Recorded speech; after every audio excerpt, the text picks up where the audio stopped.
На 11 декември граѓаните ќе одлучат за еднината на државата. Институциите и органите на правдата треба да стојат настрана од политичката битка на партиите. Ова го истакна премиерот Емил Димитриев во обраќањето на Свечената академија по повод денот на македонската револуционерна борба. Почитувани граѓани, сакам да се обратам и кон вас.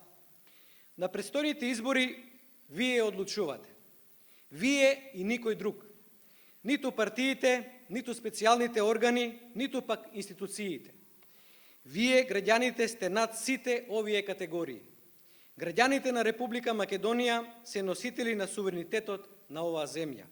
И тоа природно и политичко право никој не може и не смее да се обиде да ви го ограничи, да влијае и на него или пак да ви го попречи.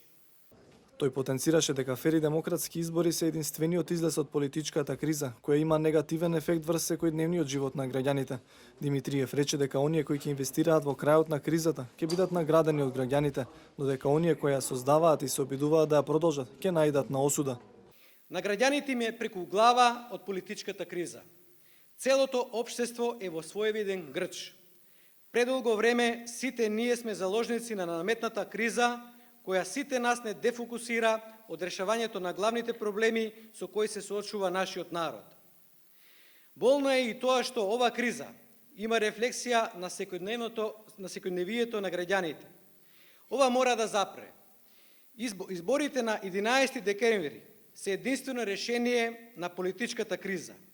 И тие треба да се сватат и да се разберат како крај на политичката криза, а не како меѓучекор кон нови поглавја на кризата.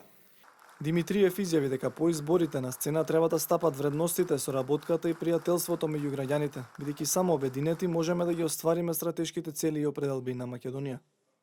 Изборите на 11 декември морат да бидат празник на демократијата и јас верувам дека сите ние имаме капацитет да ја реализираме оваа цел. По 11 декември ќе дојде 12 декември и животот треба да продолжи. Затоа што сите ние сме луѓе и сите сме предодредени заеднички и еден со друг да живееме.